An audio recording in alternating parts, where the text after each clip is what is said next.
First of all, I wish to thank the staff, the Office of the Auditor General and the staff there for doing a very thorough job. Mr. Speaker said, with so much ministries and the limited resources that they have, there's enormous pressure. Mr. Speaker said, I wish to put on record our thanks and appreciation for going over thoroughly, meticulously the records of various ministries and being able to get the reports on time. Mr. Speaker, I also want to thank all the civil servants in the country. Mr. Speaker,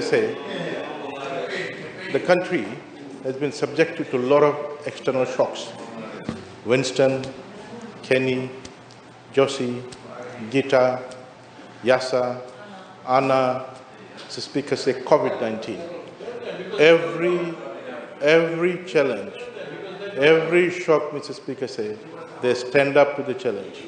Whether they want to come, whether they have to come to meetings on Sunday, Saturday, night time, during cyclones, Mr. Speaker, every ministry staff, Mr. Speaker, they don't ask that, we have to go home, we have to look after our children, etc., Mr. Speaker, Mr. Speaker, I'm a bit ashamed to hear the way the members from the other side are saying that civil servants are running down our civil servants, Mr. Speaker,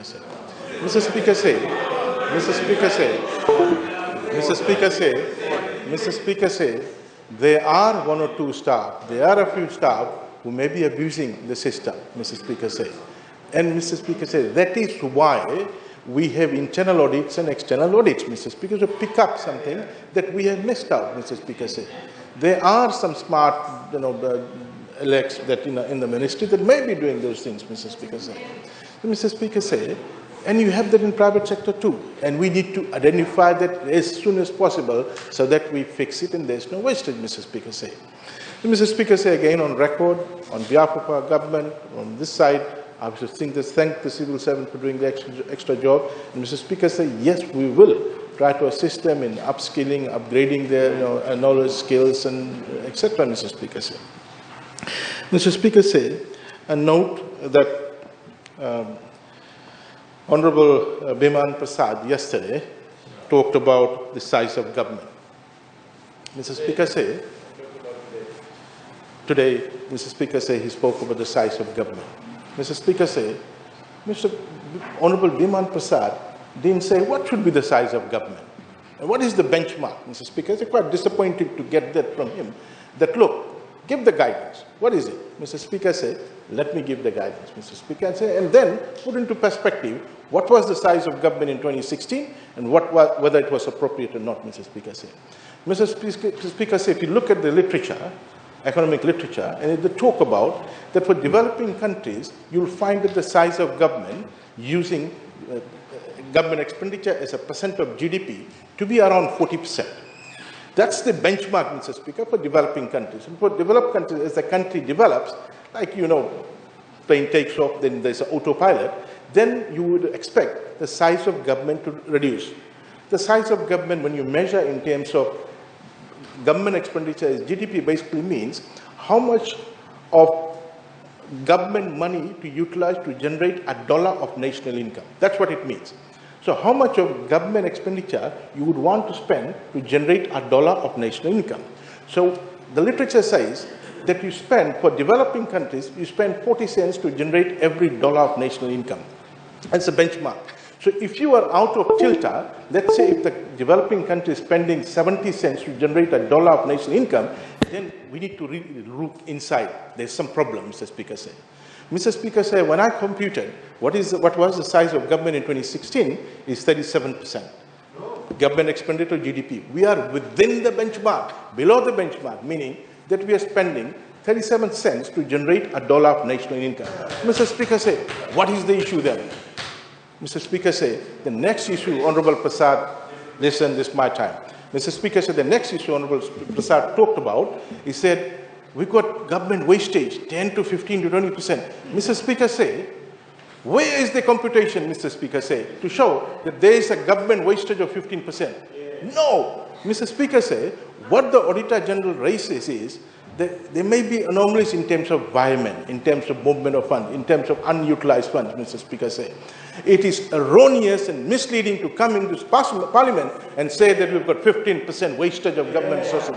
No, it didn't happen, Mr. Speaker say. Audit the report, audit the budget, audit the utilization. Point of order, Mr. Speaker.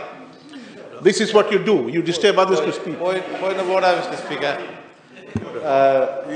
I don't know what literature he's read recently, but he's misleading. He's misleading. He's saying that I'm misleading the Parliament. I was very clear, Mr. Speaker, when I talked about the size of the government. I did not say that it should be 36, 40, 50%. I said I have no issues about size of government. It can be bigger or lower. But what I did say is my estimate on the basis of the expenditure, on the basis of the audit report, that the government wastage, in my estimate, is between 15 to 20%. And it is their responsibility, as I said. I said that you can only establish that, whether that is true or not, is by having a... And for him to say that I was actually misleading the House by using that 15-20% is ridiculous. So he should correct what he's saying and listen carefully when I was talking. You have the floor. Mr. Speaker say that's not a point of order. He should read the standing order. He should read the standing order. That's not a point of order. Mr. Speaker say, Honorable Kurundali spoke about unutilized funds of the government.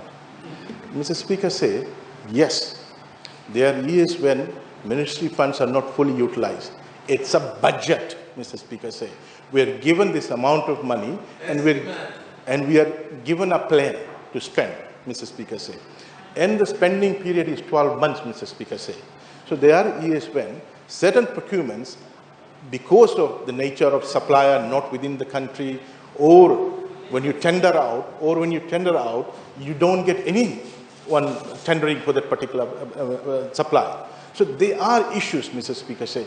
There may be cash flow issue that payment was not made, Mr. Speaker say, and therefore the posting must not done, Mr. Speaker say, and therefore we've lost that money in that particular year, Mr. Speaker say. Mr. Speaker say, last financial year, Ministry of Agriculture spent 99.7% of its budget, Mr. Speaker say. Mr. Speaker say, we are doing everything possible to ensure that what we had asked for, what we received, and the plan we provided in the budget, we deliver according to that. But there will be years, there will be time. For example, COVID-19 came. During that period of COVID-19, our entire activity, our entire plan was affected. Our entire plan was affected to how to deliver. No, you can't expect us to deliver in an abnormal period like a normal period. No way. There were, Mr. Speaker say, there were environmental funds during COVID-19, during YASA, during ANA, Mr. Speaker say. You can't expect us that the plan that we delivered in this budget, when ANA came in January and YASA came in January, that the same amount of money will go into this activity. Absolutely not, Mr. Speaker say. Mr. Speaker say, because they don't understand the government machinery, they come here and make those kind of statements. Mr. Speaker say, I don't now want to turn my attention on the issue of Kurundali said about bullocks and horses, etc., and moving into commercial agriculture. Mr. Speaker say, he is saying that because he doesn't understand what commercial agriculture is. Nowhere in the world, no literature says that you can't use bullocks and horses for commercial agriculture, Mr. Speaker say. Because in his mindset, he thinks that commercial... Please, my turn. You had your turn. Mr. Speaker say, and I'm speaking to the Speaker. Mr. Speaker said, in his mindset, he thinks that for commercial agriculture you need 1,000 acres of land, therefore bullocks can't be used or horses can't be used. Mr. Speaker say, all our sugarcane farmers are commercial farmers. He doesn't understand the definition of a commercial farmer. A commercial farmer is a farmer who creates surplus, who targets the market, Mr. Speaker say, who reinvest part of the surplus into the farm to continuously expand, Mr. Speaker say. Mr. Speaker say, commercial farmer is not about size of land only. Mr. Speaker say, we've got a farming system in Fiji. The farming system is given to us, and the farming system includes small, medium, large farms. We rarely have plantations in the country, Mr. Speaker. We used to have, in the colonial days, large plantations, coconut plantations, coffee plantations, cocoa plantations, Mr. Speaker. But, Mr. Speaker, now mostly we've got large farms, immediate farms, small farms, Mr. Speaker. Mr. Speaker, in small farms, if you have horses and bullocks, you will save on the cost of hiring a tractor. Mr. Speaker, a small farmer want to prepare a small plot, can't be waiting for a tractor to come. Can't be hiring a tractor, Mr. Speaker. And I'm saying that any farm in the country must have additional farm power. Mr. Speaker, you've got manpower, women power on the farm. You can have animal power. You can have machinery power, tractor power, excavator power, bulldozer power.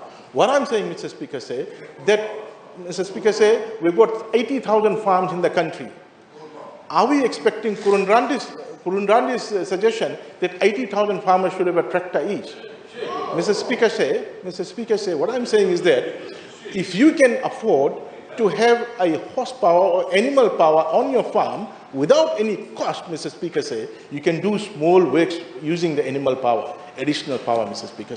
Unfortunately, he has joined those keyboard warriors and bloggers on the social media who have no idea about agriculture to become an overnight expert on agriculture.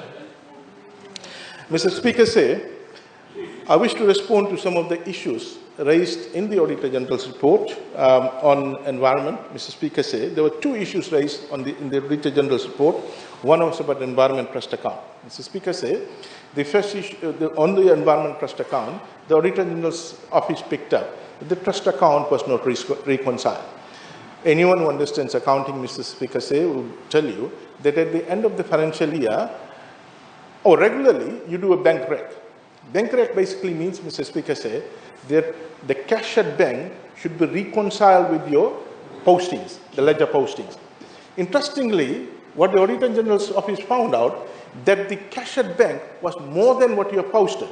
Now, the good thing is that the trust account is not less than what you have shown, Mr. Speaker. So, Mr. Speaker, what it demonstrates is that the postings was not done. Mr. Speaker, Environment Ministry at one time was under lands, housing, local government, now with waterways and environment. I can tell you, Mr. Speaker, if you're going to do a bank rec now of the trust account, it will reconcile. Because we are at it, we have known, we have identified that there was a problem in the past, and we are rectifying it, Mr. Speaker. That is why we have regular audits, Mr. Speaker, whether internal or external, so that tells us that what are kind of the problems, systemic problems, and every now and then, or you see one-off problems, and our job is to rectify that, Mr. Speaker. And I want to assure this House that that is not an issue now. There was an issue of posting because the ministry or department, sometimes it was a ministry, sometimes it was a department, used to move between ministries, and people did not do the posting on time, and records were lost, Mr. Speaker. And that's not an issue now. The other issue raised on environment, Mr. Speaker, was about local municipal councils not paying to the landfill. Mr. Speaker, 2016 payment is done, clear, Mr. Speaker. The latter years, Mr. Speaker, there are some outstanding dues, and we are working with the municipal council. Mr. Speaker, we understand the challenges faced by the municipal councils. Like Nasinu Town Council, 70% of their ratepayers are squatter settlements, Mr. Speaker. It's a nightmare collecting rates from them. You collect rates from them and then you pay your expenses, Mr. Speaker. There is delay, there's quite a bit of delay, and we are working with them, and we would want to collect that, and if there is any issue of an inability to pay because they are not able to collect, etc. If they are writing off, then we'll have to write it off.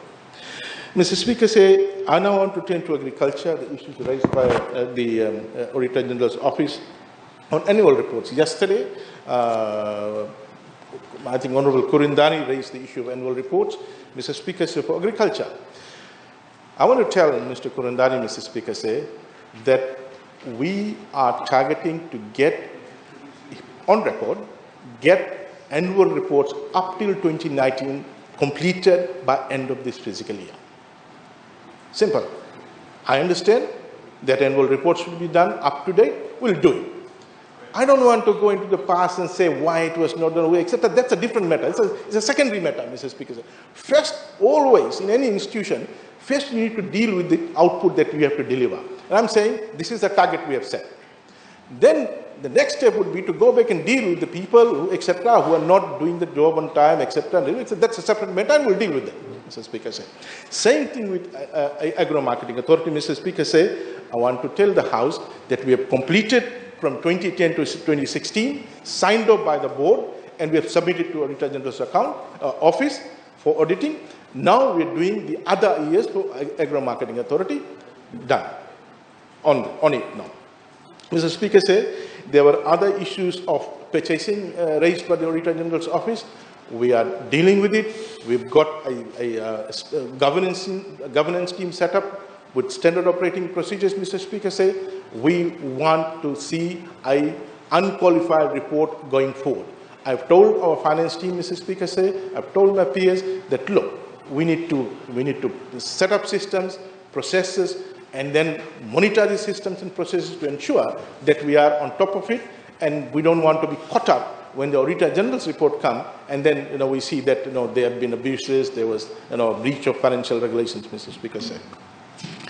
Mr. Speaker, there are several issues raised. The issue of trust account, we no longer have any trust account in the Ministry of Agriculture. We don't want to have it, as simple as that. It doesn't apply, it's not relevant now. Unlike in environment where we've got a trust account where bond monies are placed. So in agriculture, we don't have to, that's not an issue anymore, Mr. Speaker. No, it's a TMA account, not a trust account. That's different, my friend. So, Mr. Speaker, I want to assure the House that we are putting in measures to fix any potential anomalies that could arise with regard to financial practices, Mr. Speaker. And I have every confidence in our Permanent Secretary, our Finance Manager, Director, and Finance staff. They're doing an excellent job, Mr. Speaker. Large ministry under enormous pressure, Mr. Speaker. Yesterday, our staff was quite not feeling well. I said, go. Take a week's break, get better, and come back. We will manage it, Mr. Speaker. The very senior staff. So, Mr. Speaker, I wish to thank the Auditor General's office, and I want to assure you that we will do everything to ensure that taxpayers' money are put to good use. Thank you. Naka. I thank the Honourable Minister, and I'll give the floor to the Minister Inia Sirui Raju.